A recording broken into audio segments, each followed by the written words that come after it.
Eh bien le bonjour messieurs dames, j'espère que vous êtes en pleine forme. Petite vidéo YouTube aujourd'hui où on va parler d'énergie, on va parler de calories et on va évoquer un problème que je rencontre de plus en plus souvent dans mes accompagnements. J'ai nommé le fait de ne pas manger suffisamment, d'avoir des apports caloriques qui sont insuffisants. Donc si aujourd'hui vous expérimentez des symptômes comme la fatigue chronique, la baisse de motivation, la baisse de libido, les troubles de concentration, voilà, la frilosité, j'en passe et des meilleurs, il y a fort à parier que vous soyez effectivement dans une notion, dans une optique en tout cas de déficit calorique chronique, d'apports énergétiques qui sont insuffisants. Et aujourd'hui, voilà, on va parler de ça. Donc on est parti ensemble pour une petite quinzaine, vingtaine de minutes. Je vous propose de vous installer tranquillement. Et sans plus attendre, on est parti sur la vidéo. Alors, j'ai choisi de faire cette vidéo parce que récemment, en accompagnement, j'ai eu une nouvelle cliente qui est pour moi un cas de figure emblématique et limite caricatural de cette problématique. On va l'appeler Agnès, cette nouvelle cliente. Agnès vient me voir pour les problématiques de fatigue chronique, de troubles auto-immuns, donc en l'occurrence thyroïdite de Hashimoto, ménopause compliquée, prise de poids, morale complètement en berne dans les chaussettes, vraiment ça va pas fort. Attendez, je vais juste reprendre un petit peu la caméra, voilà. Donc vraiment, ça va pas fort du tout pour Agnès. Et en fait, quand je creuse, je me rends compte que elle fait que 2 repas par jour, elle fait beaucoup de sport, notamment du sport à jeun, pas de glucides durant les repas, profil de stress bien entendu, personne très stressée au quotidien, voilà. Donc un tableau assez classique entre guillemets d'une personne qui en demande beaucoup à son corps et qui dans le même temps n'apporte pas suffisamment d'énergie, pas suffisamment de nutriments à l'organisme et qui fait qu'on a un vrai déséquilibre au niveau métabolique, au niveau hormonal et au niveau cérébral et cognitif. Mais avant qu'on creuse vraiment le sujet des apports caloriques qui sont insuffisants, je voulais vraiment faire une petite précision qui me paraît quand même très importante. Aujourd'hui, on va parler des apports caloriques qui sont insuffisants chez pas mal de gens, mais n'oublions pas quand même, gardons en tête que le principal problème aujourd'hui au niveau sociétal et en matière de santé publique, ça reste les apports caloriques qui sont excessifs. Ça, il faut pas l'oublier, il faut bien le garder en tête, d'accord ? Donc quand on parle de prise de poids, de troubles métaboliques, d'inflammation de bas grade, j'en passe et des meilleurs. Très souvent, bien que ce soit évidemment multifactoriel, très souvent ce qu'on retrouve c'est d'un côté des apports caloriques et énergétiques qui sont trop importants et d'autre part une dépense énergétique qui est trop faible, donc avec la fameuse sédentarité. Ici, c'est pas quelque chose que je vais remettre en question, ça me paraît assez évident. Les chiffres parlent d'eux-mêmes, malheureusement, que ce soit aux États-Unis, en Europe de l'Ouest, en Europe du Nord, etc. Les chiffres sont assez éloquents, malheureusement, on est sur un vrai fléau.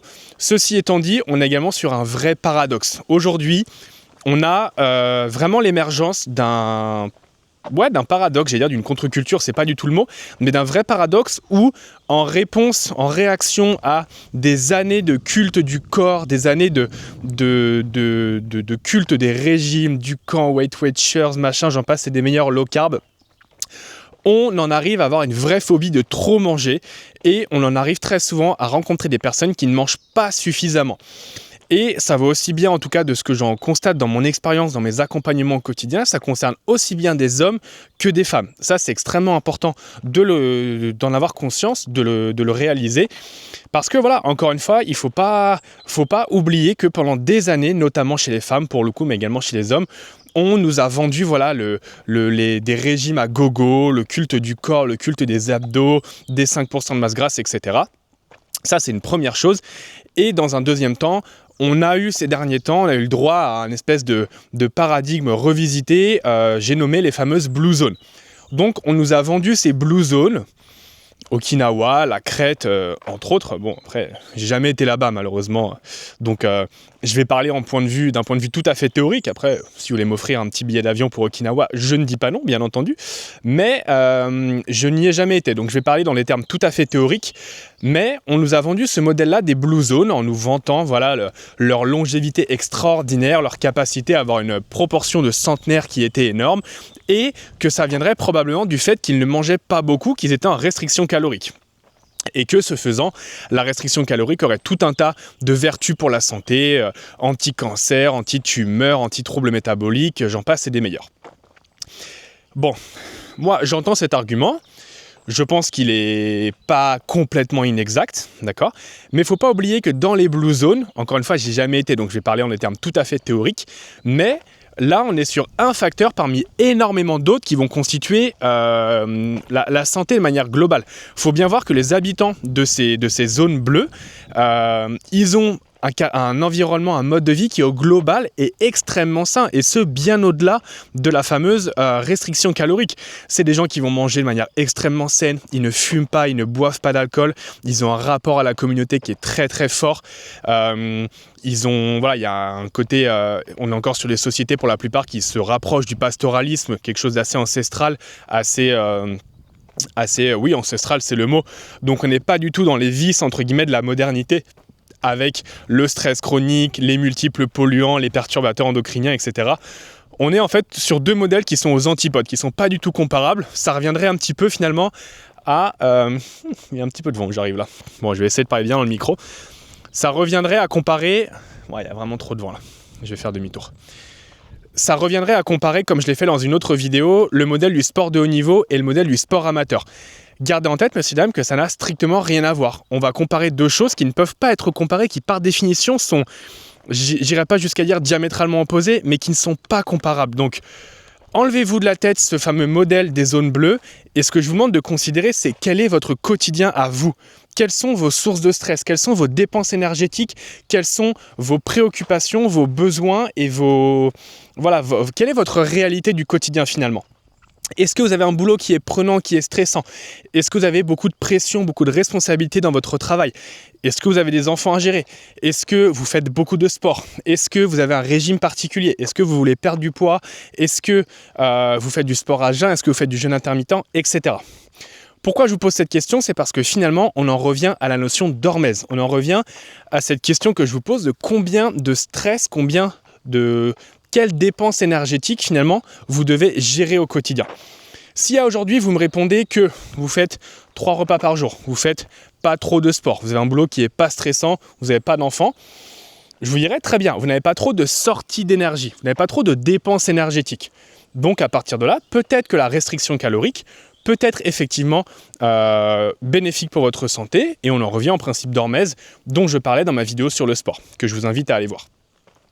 Par contre, si vous avez un profil de stress ou d'anxiété chronique, vous êtes quelqu'un de naturellement anxieux, naturellement stressé, que vous avez un boulot qui par-dessus le marché est très prenant et très stressant, très prenant, beaucoup de responsabilités, la hiérarchie qui vous fout la pression, votre patron qui vous emmerde, etc. Vous avez des enfants à gérer, vous faites peut-être beaucoup de sport à côté, vous êtes peut-être en dette de sommeil, c'est-à-dire que vous ne dormez pas suffisamment, en tout cas pas autant que ce que vous aimeriez au quotidien. Eh bien, à ce niveau-là, messieurs, il faut garder en tête que vous êtes tout le temps en train de vider vos réserves d'énergie. Vous êtes tout le temps confronté à des stress, tout le temps en train d'utiliser vos réserves énergétiques, et que là, il va se poser la question de savoir quand est-ce que vous les remplissez, ces réserves énergétiques. Et moi, à ce niveau-là, je veux bien qu'on parle de restriction calorique, mais si jamais au quotidien, vous dépensez 2000, 2500 calories et que vous n'en apportez que 1200, comment est-ce que vous voulez que ça fonctionne? Comment est-ce que vous voulez que votre corps y tourne à plein régime, et comment est-ce que vous voulez ne pas ressentir du coup de symptômes comme la baisse de motivation, la fatigue chronique, la perte d'entrain, la baisse de libido, etc. Ça ne marche pas. Donc encore une fois, ce qui fonctionne probablement pour les habitants des blue zones qui ont des modes de vie ancestraux ou en tout cas très très sains, ne fonctionne pas, en tout cas ne fonctionne plus dans une majorité de cas dans nos modes de vie modernes où on est sous l'emprise du stress en permanence et on est tout le temps au four et au moulin à lutter avec énormément de perturbations externes et de polluants, de perturbateurs endocriniens en tout genre. Ça, c'est vraiment très très important, messieurs, dames. Il faut que vous le gardiez en tête à tout prix, d'accord? N'essayez pas de répliquer un modèle qui se fait à l'autre bout du monde parce que vous avez entendu qu'il était bénéfique pour la santé, mais questionnez-vous sur quelle est votre réalité, quel est votre quotidien et à quoi ça ressemble vos journées. Donc, une fois qu'on a dit ça, je pense que c'est important de fixer un petit peu des guidelines en anglais, des recommandations générales pour savoir un petit peu où vous vous situez en termes d'apport calorique. Personnellement, et c'est mon point de vue, il n'est pas basé sur des chiffres, des études, etc. je pense que aucune femme ne devrait se situer en dessous de 2000 calories durablement. Alors, le but, c'est pas de compter ses calories de manière très précautionneuse, très rigoureuse, etc. Mais que vous compreniez que quand vous êtes une femme, vous avez des besoins énergétiques qui sont importants, d'accord ?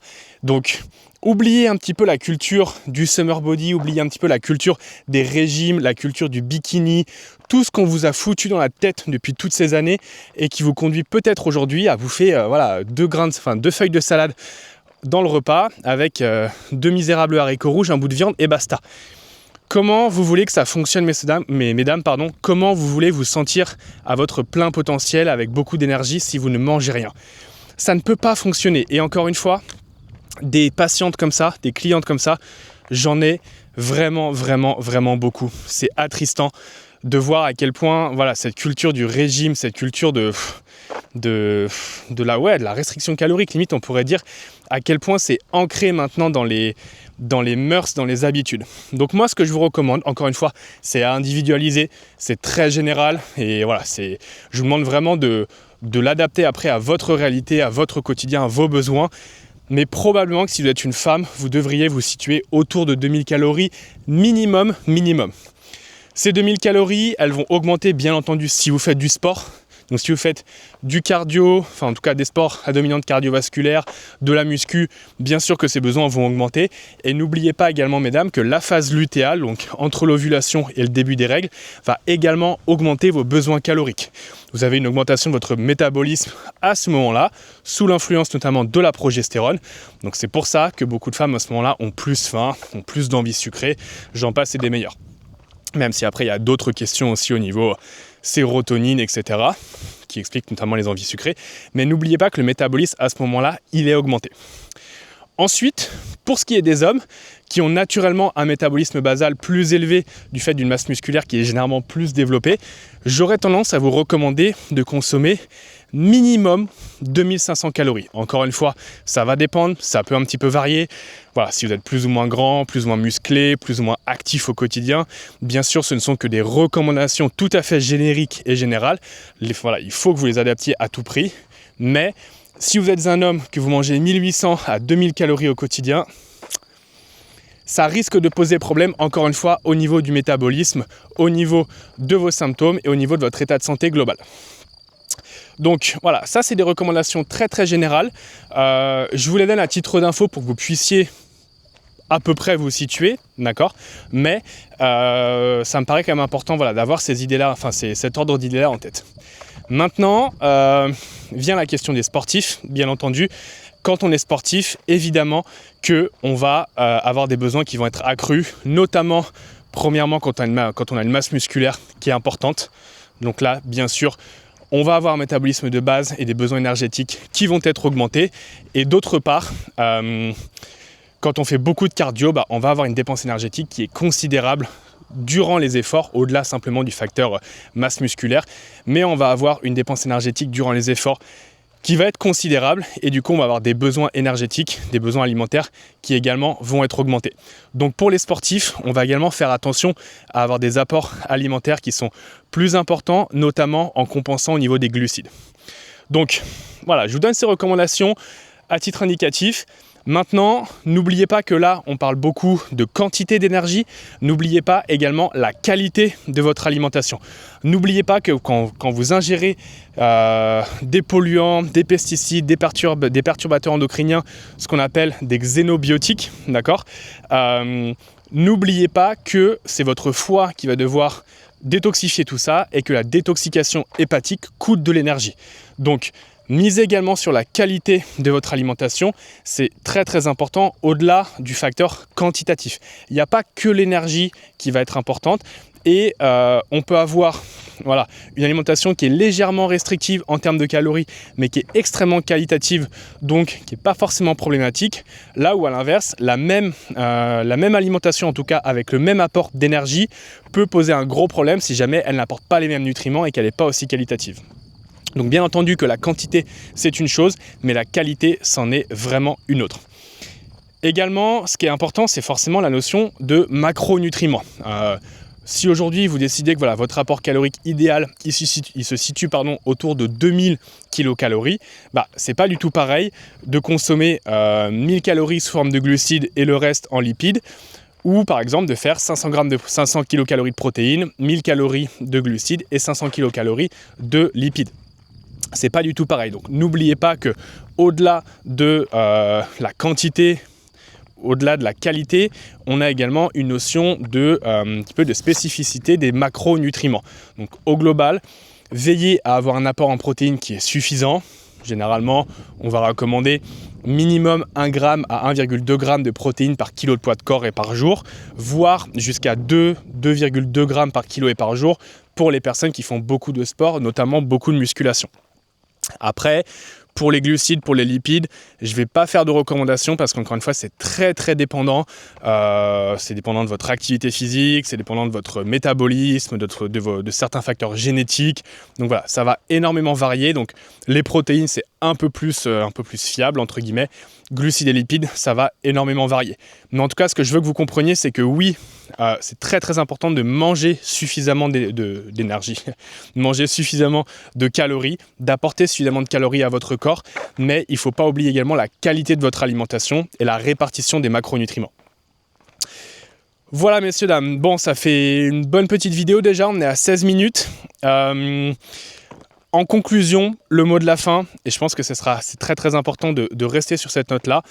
Si vous avez un mode de vie qui est très stressant, d'accord, qui est très énergivore, qui vous demande beaucoup d'énergie, vous ne pouvez pas espérer rester en bonne santé si vous ne mangez pas suffisamment, d'accord? Votre corps, c'est comme une voiture. Si vous consommez de l'essence, vous êtes sur l'autoroute, l'essence, ça descend dans la jauge. Si tôt ou tard, vous ne passez pas à la pompe, ça ne marchera pas, vous allez tomber en panne. Donc, assurez-vous de manger suffisamment, surtout si vous avez un mode de vie qui est très stressant, très énergivore, très chronophage. C'est extrêmement important, messieurs, dames, et écoutez votre corps. Si vous avez des symptômes de fatigue chronique, de baisse de motivation, baisse d'entrain, blessure, douleur à répétition, interrogez-vous sur le fait de savoir est-ce que je nourris suffisamment mon corps, est-ce que je lui donne assez d'essence et assez de carburant. Voilà, ce sera le petit mot de la fin. Sur ce, messieurs, dames, je vous souhaite une excellente journée ou fin de journée en fonction de quand est-ce que vous écoutez la vidéo. N'hésitez pas à mettre un petit commentaire en dessous de la vidéo pour soit me remercier, soit me poser vos questions. J'y répondrai avec grand plaisir. Un petit pouce bleu, ça fait toujours plaisir également. Et puis voilà, si vous voulez partager la vidéo et vous abonner, ça me fait également très plaisir et ça m'aide énormément. Allez, je vous dis à bientôt pour une autre vidéo et d'ici là, portez-vous bien.